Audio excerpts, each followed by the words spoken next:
Hello everyone.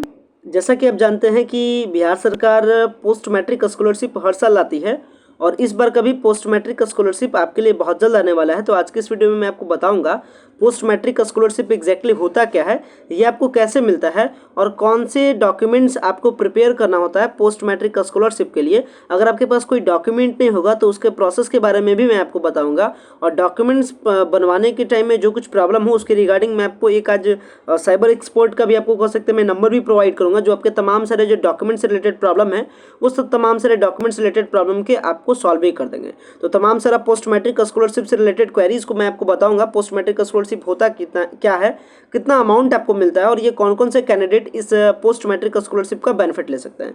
चलिए video को start करते हैं, तमाम सारे इन्फॉर्मेशन के बारे में आपको बताते हैं। सो गाइज, अगर आप चैनल पे पहली बार विजिट किए तो चैनल को सब्सक्राइब कीजिएगा ताकि फर्दर फ्यूचर तमाम सारे अपडेट आपको टू द टाइम मिल सके।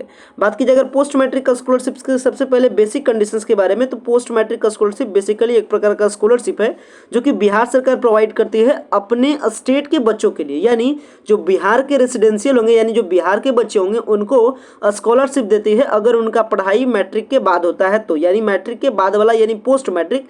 यानी कहने का मतलब अगर आपका एडमिशन क्लास 11 में हो यानी आप क्लास 11 की पढ़ाई कर रहे हो, क्लास 12 की पढ़ाई कर रहे हो, ग्रेजुएशन के पार्ट 1 पार्ट 2 पार्ट 3 में पढ़ाई कर रहे हो, पीजी के semester first semester second semester third semester fourth में पढ़ाई कर रहे हो, या फिर आप डिप्लोमा कोर्स कर रहे होंगे, मतलब कहने का मतलब मैट्रिक के बाद जो भी सारे कोर्सेस होते हैं, जो भी सारे क्लासेस होते हैं, किसी भी क्लास में आप हो, किसी भी कोर्स में हो तो आप इस स्कॉलरशिप के लिए एलिजिबल है। बशर्ते कंडीशन क्या है कि आप बिहार के स्थायी यानी बिहार के आप निवासी होने चाहिए। ये आपका बेसिक कंडीशन है बिहार सरकार ये जो पोस्ट मैट्रिक स्कॉलरशिप देती है इसके लिए। बात की जाए अगर पोस्ट मैट्रिक स्कॉलरशिप के बारे में तो ये हर एक सेशन में आती है और पिछले बार तक जो सेशन था वो आपका 2021 से लेकर के 22 तक के सेशन वालों का स्कॉलरशिप मिला था, यानी 21 से 22 के लिए पिछले बार अप्लाई हुआ था। इस साल के बारे में बात करें तो आपका जो सेशन होगा वो 22 से 23 के लिए अप्लाई होगा, मतलब 2022 वाले स्कॉलरशिप के लिए बिहार जो पोस्ट मैट्रिक स्कॉलरशिप है वो बिहार सरकार हर एक साल में हर एक एकेडमिक सेशन में प्रोवाइड करती है बच्चों के लिए। तो इस बार का जो एकेडमिक ईयर होगा वो क्या होगा, 22 से 23 के लिए आपका स्कॉलरशिप मिलेगा जो कि कहलाता है पीएमएस, और इसका ये ऑफिशियली वेबसाइट है pmsonline.bihar.nic.in। इस वेबसाइट पे आकर के आप फर्दर इन्फॉर्मेशन को आप प्राप्त भी कर सकते हैं। अगर बात की जाए पोस्ट मैट्रिक स्कॉलरशिप के बारे में तो ये जनरली हर साल में आती है और ये आपका क्योंकि ये स्कीम पिछले साल से यहाँ स्टार्ट हुआ है तो पिछले बार में बहुत सारे सेशन को कवर किया गया था, 18 से 19, 19 से 20, 20 से 21 और 21 से 22 वाला भी सेशन आपका पिछले बार ही कवर किया गया था और इस बार भी 2 सेशन को एटलीस्ट कवर किया जाएगा, यानी जिनका एडमिशन होगा 21 से 22 वाले सेशन में या फिर जिनका एडमिशन होगा 22 से 23 वाले सेशन में, वो तमाम सारे कैंडिडेट वो तमाम सारे बच्चे इसी सेशन में इसी साल में क्या करेंगे, अप्लाई करेंगे। और अगर आप पार्ट 1 में बेनिफिट ले चुके हैं तो आप पार्ट 2 में भी बेनिफिट ले सकते हैं, पार्ट 3 में भी बेनिफिट ले सकते हैं, क्योंकि हर एक कोर्स का एकेडमिक सेशन अलग अलग होता है।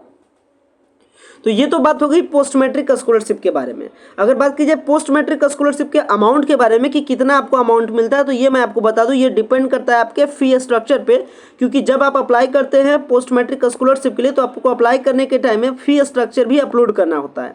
फी स्ट्रक्चर बेसिकली क्या होता है, फी स्ट्रक्चर एक प्रकार का स्ट्रक्चर है या कह सकते हैं एक प्रकार का ब्यौरा है या कह सकते हैं एक प्रकार का डिटेल होता है जिसमें आपके फ़ी के बारे में बताया जाता है कि आपका कॉलेज का फ़ी कितना है, हॉस्टल का फ़ी कितना है आपके और ट्यूशन के फ़ी कितना है, यानी कुल मिलाकर के आप एक स्ट्रक्चर बना करके देते हैं। मतलब आप एक सरकार को आप अपना ब्यौरा देते हैं कि मेरे पढ़ाई लिखाई में इस साल कुल इतना खर्च हुआ है और डिसाइड करती है बिहार सरकार गवर्नमेंट कि आपको कितना स्कॉलरशिप प्रोवाइड किया जाए। तो वो डायरेक्टली डिपेंड करता है आपके फी स्ट्रक्चर पे। कोई कैंडिडेट फी स्ट्रक्चर बना के देता है 1 लाख का तो उसको इस हिसाब से मिलता है आपका अमाउंट। कोई कैंडिडेट अगर 10,000 का फी स्ट्रक्चर बना के देता है तो उसको उस अमाउंट का मिलता है, यानी वो डिपेंड करता है आपके फी स्ट्रक्चर पे। अगर बात की फी स्ट्रक्चर आपका बनता कहाँ है तो फी स्ट्रक्चर आपका बनता है जहाँ से आप पढ़ रहे हैं वहाँ से, यानी अगर आप कोई कॉलेज से पढ़ रहे हैं तो आपका कॉलेज बना के देगी फी स्ट्रक्चर। अगर आप कोई ट्यूशन में पढ़ रहे हैं तो अगर आप कोई कोचिंग क्लास में पढ़ रहे हैं तो आपका कोचिंग क्लास वाला देगा बना करके फी स्ट्रक्चर।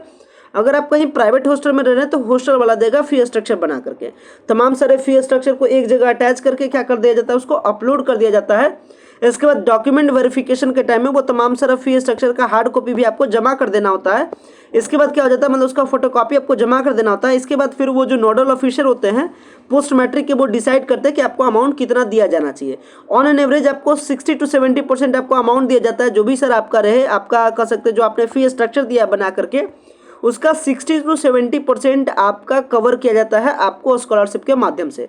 तो ऑल ओवर कह सकते हैं पोस्ट मैट्रिक स्कॉलरशिप एक अच्छी स्कॉलरशिप है जिसके जरिए से आपको कह सकते हैं कि प्रोत्साहन राशि मिलती है, आगे की पढ़ाई में थोड़ी सी आपको सपोर्ट भी हो जाती है। तो इस बार का जो अप्लाई होगा पोस्ट मैट्रिक स्कॉलरशिप का, वो कब अप्लाई होगा, ये बात समझ लीजिए कि आप हर एक कैंडिडेट अप्लाई कर सकता है जिसका एडमिशन क्लास 10th के बाद हो। लेकिन ये भी एक कंडीशन है कि आपका एडमिशन कहीं ना कहीं होना चाहिए। जब तक आपका एडमिशन होगा नहीं तो फिर आप फी स्ट्रक्चर बनवाइएगा कहाँ से, ये एक प्रॉब्लम होता है। इसलिए पोस्ट मैट्रिक स्कॉलरशिप लेने के लिए आपका एडमिशन कहीं ना कहीं होना चाहिए, यह भी आपका एक मिनिमम कंडीशन है। बात की जाए पिछले साल के बारे में, तो पिछले साल भी जनरली आपका स्टार्ट हुआ था अप्लाई करने का सितंबर तक और लास्ट डेट आपका नवंबर तक है। ये पिछले साल का मैं आपको बताया हूँ। अगर इस बार के बारे में बात किया तो लगभग आपका 6 से 7 से 10 दिनों के अंदर अंदर आपका पोस्ट मैट्रिक स्कॉलरशिप के लिए अप्लाई होने का स्टार्ट हो जाएगा और इसका ऑफिशियली नोटिस भी आ जाएगा। जैसे ही आपका ऑफिशियली नोटिस आएगा पोस्ट मैट्रिक स्कॉलरशिप का अप्लाई करने का, उसका मैं आपको प्रोसेस करके वीडियो में आपको बता दूंगा। अगर बात की जाए कुछ डॉक्यूमेंट्स के बारे में कि अभी इस टाइम में आपको करना क्या है, तो ये समझिए। तो पोस्ट मैट्रिक स्कॉलरशिप के बेनिफिट लेने के लिए आपको क्या करना होता है, पोस्ट मैट्रिक का जो पोर्टल होता है यानी जो पीएमएस ऑनलाइन का जो पोर्टल होता है, आपको इस पर जाकर के अप्लाई करना होता है। अप्लाई करने के बाद तमाम सारे डॉक्यूमेंट्स को वहाँ पे अपलोड करना होता है। डॉक्यूमेंट्स को अपलोड करने के बाद वहाँ से एक निकलता है आपका रिसिप्ट, यानी पीएमएस में जो आप अप्लाई करते हैं उसका निकलता है रिसीविंग। इसके बाद जो सारे डॉक्यूमेंट्स आप पोर्टल पे अपलोड करते हैं उसका सारा फोटोकॉपी, और जो आपका पीएमएस अप्लाई करने के बाद जो रिसीविंग निकला, ये तमाम सारे डॉक्यूमेंट्स को ले जाकर के आप अपने इंस्टीट्यूशन में क्या करते हैं, जाकर के जमा करते हैं। जमा करने के बाद आपका इंस्टीट्यूशन वेरीफाई करता है, यानी जहाँ आप पढ़ रहे हैं वो आपका संस्था वेरीफाई करती है, यानी वो आपका स्कूल कॉलेज वेरीफाई करता है। इसके बाद डिस्ट्रिक्ट लेवल पे वेरीफाई होता है, इसके बाद स्टेट लेवल पर वेरीफाई होता है, और इसके बाद अमाउंट आपके डायरेक्टली आपके अकाउंट में डीबीटी के जरिए से क्या हो जाता है, अमाउंट आपके अकाउंट में क्रेडिट हो जाता है। तो अमाउंट क्रेडिट होने के लिए जो कंडीशन है, यानी जो आप अप्लाई करते हैं, अप्लाई करने में के टाइम में सबसे मेजर प्रॉब्लम होता है डॉक्यूमेंट्स के बारे में, क्योंकि जब आपका अप्लाई स्टार्ट होता है तो बहुत सारे ऐसे कैंडिडेट होते हैं जिनके पास डॉक्यूमेंट्स होता ही नहीं है, तो वो अप्लाई नहीं कर पाते हैं, या फिर अप्लाई करने के टाइम में बहुत ज़्यादा प्रॉब्लम होता है। वैसे सिचुएशन में डेट आपका क्रॉस कर जाता है, यानी आपका डेट ओवर हो जाता है और आप अप्लाई करने से वंचित हो जाते हैं। और ये स्कीम देखिए बताया जा रहा है, ये स्कीम मैंने आपको बताया भी शुरुआती टाइम में भी, ये स्कीम आपका इंटरमीडिएट, यूजी, पीजी हर एक कैंडिडेट के लिए है। तो डिप्लोमा भी आप करें तो भी आप अप्लाई कर सकते हैं। तो डॉक्यूमेंट्स के बारे में आपको बेहद ही इंपॉर्टेंट है कि आप अपने डॉक्यूमेंट्स को बना करके तैयार रखें, ताकि जैसे ही आपका अप्लाई आएगा पीएमएस के लिए तो आप प्रॉपर अप्लाई कर सकते हैं। अगर बात की जाए पीएमएस के लिए कैटेगरी के बारे में, तो पीएमएस बेसिकली एससी, एसटी, इसके बाद बीसी और ईबीसी कैटेगरी के बच्चे ले सकते हैं। ध्यान दीजिएगा, जनरल और ईडब्ल्यूएस वालों के लिए पीएमएस नहीं है, ये इसकी एक डिमेरिट है। हालांकि जब यह एक स्कॉलरशिप स्कीम है तो सरकार को ध्यान देनी चाहिए कि हर एक कैटेगरी के स्टूडेंट्स के लिए इसका बेनिफिट देना चाहिए। तो अभी फिलहाल में पीएमएस जो है पिछले बार तक एससी, एसटी, बीसी और ईबीसी कैटेगरी वाले बच्चों के लिए ही थी, चाहे वो गर्ल्स हो या फिर बॉयज़ हो। इस बार भी लगभग उम्मीद है कि आसार है कि आपका वही स्कीम होगा, और कुछ भी चेंजिंग होगा तो वो मैं आपको आगे फर्दर अपडेट करूंगा।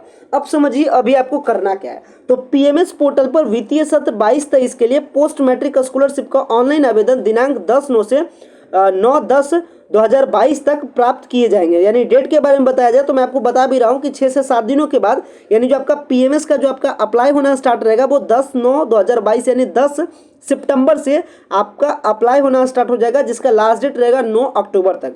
तो इसके पहले ये जो आपको अभी आपका 2 सितंबर है, लगभग आपको 7 दिनों का टाइम मिला है। तो 7 दिनों के टाइमिंग में जो सारे डॉक्यूमेंट्स हैं, आपको डॉक्यूमेंट्स को क्या करना है, प्रिपेयर कर लेना है। जैसे ही आपका स्टार्ट होगा तो आपको ये डॉक्यूमेंट्स क्या करना है, आपको रेडी कर लेना है और आपको फटाक से अप्लाई कर देना है, ताकि आपका वेरिफिकेशन का जो तमाम सारा प्रोसेस है वो टू द टाइम कंप्लीट हो सके और आपका अमाउंट भी टू द टाइम क्रेडिट हो सके। ऐसा ना कि आपका अमाउंट बहुत ज़्यादा लेट में डिपॉजिट हो। अब बात की जाए इस प्रोसेस के बारे में, तो यहाँ देखिए आपको बताया गया है कि डेट मैंने आपको बता दिया 10/9/2022 से आपका अप्लाई स्टार्ट है, 9/10/2022 तक अप्लाई चलेगा। और आपको बता दें कि जो इसका ऑफिशियली सूचना है, यानी आधिकारिक जो अधिसूचना है वो जल्द ही जारी कर दिया जाएगा। जैसा ही पीएमएस पे इसका अपडेट आता है, ऑफिशियली अपडेट आता है, तो मैं आपको बताऊंगा। ये भी अनऑफिशियली अपडेट है, लेकिन ये करेक्ट अपडेट है, आप इस पर ट्रस्ट कीजिएगा। जैसे इसका आधिकारिक अधिसूचना आएगा तो मैं आपको जल्द ही इन्फॉर्म करूंगा। और आपको बता दें, इसलिए आपसे रिक्वेस्ट होता है कि जो भी सारे छात्रवृत्ति आवेदन के लिए आपके आवश्यक दस्तावेज है, यानी जो आपके इंपॉर्टेंट डॉक्यूमेंट्स है, आप उसको प्रिपेयर कीजिए। अब बात करना है कि पीएमएस में अप्लाई करने के लिए क्या सारे आपके इंपॉर्टेंट डॉक्यूमेंट्स है। चलिए डॉक्यूमेंट्स के बारे में समझते हैं। तो अगर डॉक्यूमेंट्स के बारे में बात किया कि क्या सारे डॉक्यूमेंट्स आपको रेडी कर लेना है, तो क्लास 10 का मार्कशीट आपके पास होगा, क्लास 12 का मार्कशीट भी होगा, लास्ट एग्जाम पासिंग मार्कशीट, यानी अगर आप पार्ट 1 के बच्चे होंगे तो आपके पास क्लास 12 का मार्कशीट होगा। अगर आप पार्ट 2 के बच्चे हैं तो पार्ट 1 का मार्कशीट होगा, यानी पिछले साल का मार्कशीट भी आपको रेडी रखना है। इसके बाद आपका डोमिसाइल सर्टिफिकेट यानी आवासीय प्रमाण पत्र जो कि बिहार का होना चाहिए इसको स्कॉलरशिप को लेने के लिए। कास्ट सर्टिफिकेट जो कि बिहार का होना चाहिए आपको लेने के लिए।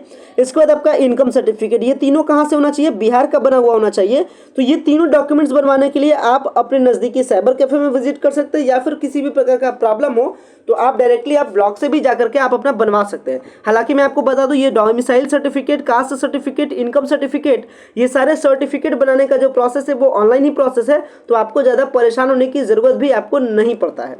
तो आपको ये डॉक्यूमेंट्स आप इजीली वे में बना सकते हैं। अभी आपके पास टाइम भी, ये सारे डॉक्यूमेंट्स बनाने में लगभग आपको 7 से 8 दिनों का टाइम आपका लगता भी है ये सारे डॉक्यूमेंट्स को रेडी करने में, इसलिए मैं आपको पहले ही अपडेट बता दे रहा हूँ ताकि आपका डॉक्यूमेंट्स रेडी हो। हाँ, मैंने आपको स्टार्टिंग के टाइम में ही बताया था कि अगर आपको डॉक्यूमेंट्स प्रिपरेशन में, यानी ये जो सारे डॉक्यूमेंट्स है, कास्ट, इनकम, बोनाफाइड या फिर आपका जो डोमिसाइल है, कोई भी डॉक्यूमेंट्स रेडी करने में किसी भी प्रकार का प्रॉब्लम हो तो आप अपने डाउट्स के लिए या फिर अगर आपको डॉक्यूमेंट्स बनवाना हो तो आप इस नंबर पे कांटेक्ट कर सकते हैं, जिसका नंबर है 8084675510। आप इस पर संपर्क करके जो भी सर आपके प्रॉब्लम्स हो, जो भी डॉक्यूमेंट से रिलेटेड आपका क्वेरी हो, आप उसे सॉल्व करवा सकते हैं या फिर आप डॉक्यूमेंट्स भी बनवा सकते हैं इनसे कांटेक्ट करके।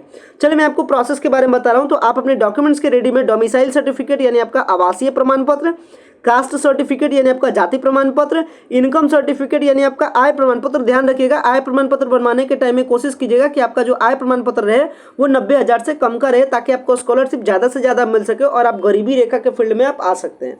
तो डॉक्यूमेंट्स बनवाने के टाइम में अगर आपको आय प्रमाण पत्र वगैरह 90,000 से कम वगैरह किसी भी डॉक्यूमेंट्स बनाने में प्रॉब्लम हो तो जो मैंने अभी आपको हेल्पलाइन नंबर दिया, आप उस पर संपर्क करके आप अपने डॉक्यूमेंट्स को रेडी करवा सकते हैं, और उसका नंबर मैं आपको वीडियो के डिस्क्रिप्शन बॉक्स में भी दे दूंगा। अब आगे समझिए, आगे आपको बनाना है बोनाफाइड सर्टिफिकेट। अगर बात कीजिए बोनाफाइड सर्टिफिकेट के बारे में, तो बोनाफाइड सर्टिफिकेट आपका उस कॉलेज से बनता है जहां आपका एडमिशन है। बोनाफाइड सर्टिफिकेट एक सर्टिफिकेट होता है जो सर्टिफाई करता है कि ये बच्चे हमारे इंस्टीट्यूशन में क्या कर रहे हैं, पढ़ रहे हैं। तो बोनाफाइड सर्टिफिकेट इसी को कहते हैं। आगे बढ़ते हैं, फी रिसिप्ट यानी फी स्ट्रक्चर। आपको क्या करना है, फी स्ट्रक्चर भी बनवाना होता है, और फी स्ट्रक्चर आपका बनेगा कहाँ से, ये भी बनेगा जहाँ आप पढ़ रहे हैं या जहाँ आप रह रहे हैं हॉस्टल के लिए, जहाँ आप क्लास कर रहे हैं तो आपके कोचिंग या फिर आपका इंस्टीट्यूट के लिए। तो फी रिसिप्ट आपका कहाँ से बनेगा ये मैंने आपको बता दिया। अगर आप कॉलेज में पढ़ रहे हैं तो आप कॉलेज से जा करके अपना फी स्ट्रक्चर बनवा सकते हैं और बोनाफाइड बनवा सकते हैं। ये दोनों आपका कॉलेज से, ये तीनों आपका ऑनलाइन या फिर आपका ब्लॉग से, और ये आपके पास डॉक्यूमेंट्स पहले से होगा। इसके बाद कुछ और भी डॉक्यूमेंट, जिसमें आपका डॉक्यूमेंट्स है कि बैंक अकाउंट, एक आपका बैंक अकाउंट होना चाहिए जिसमें आपका डीबीटी के जरिए से अमाउंट क्या किया जाएगा, क्रेडिट किया जाएगा, और ये अमाउंट, ये जो अकाउंट है ये आपके ही नाम का होना चाहिए, यानी आपके नाम का ही अकाउंट होना चाहिए। जो कैंडिडेट अप्लाई करेगा पीएमएस के लिए उसी के नाम का क्या होना चाहिए, अकाउंट होना चाहिए। तो ध्यान रखिएगा, जो पीएमएस में बच्चे अप्लाई करेंगे उनके नाम पे अकाउंट होगा। तो अगर आपको बैंक अकाउंट भी ना हो तो भी आप उस नंबर पे संपर्क करके बैंक अकाउंट से रिलेटेड भी क्वेरी को आप सॉल्व कर सकते हैं, कैसे आपका अकाउंट वगैरह खुलेगा, या फिर आप नज़दीकी जो आपके ब्रांच हो आप उसमें जाकर के अकाउंट खुलवा सकते हैं, या फिर अकाउंट भी ऑलमोस्ट आपका ऑनलाइन प्रोसेस के जरिए से अकाउंट भी आपका खुलता है। इसके बाद ध्यान रखिएगा कि जो आपका जो डॉक्यूमेंट्स है, यानी जो यहाँ बनवाने के बारे में मैंने आपको बता दिया कि बोनाफाइड आपका फी स्ट्रक्चर आपका रेस्पेक्टिव कॉलेज से आपका बनेगा, डोमिसाइल, कास्ट और इनकम वगैरह आप ऑनलाइन अप्लाई कर सकते हैं, और ये आपका जो आप अप्लाई करने के बाद या विदिन 15 डेज के अंदर में मैक्सिमम टू मैक्सिमम आपका क्या हो जाएगा, बन के आपका रेडी हो जाएगा। तो आप अपने डॉक्यूमेंट्स को फटाफट रेडी कीजिए, जैसे आपका पीएमएस का अपडेट आता है, जैसे आपका पीएमएस का अप्लाई आता है, फिर मैं आपको अप्लाई करके पूरा प्रोसेस बता दूंगा। मैंने अमाउंट के बारे में बता दिया, प्रोसेस के बारे में बता दिया, लगभग मैं आपको पीएमएस से रिलेटेड हर एक क्वेरी को मैंने सॉल्व कर दिया। हालांकि जो भी आपका क्वेरी इसके बावजूद रह गया होगा आपके मन में, तो आप अपने क्वेरी को पूछ सकते हैं कमेंट्स के माध्यम से या फिर वीडियो के दिए गए डिस्क्रिप्शन बॉक्स के नंबर के माध्यम से। सो गाइस, आशा करते हैं ये जो सारा इन्फॉर्मेशन रहा पीएमएस का ये आप समझ गए होंगे। वीडियो आपको पसंद आया होगा, वीडियो को इन करते हैं। Thanks a lot for watching this very important video.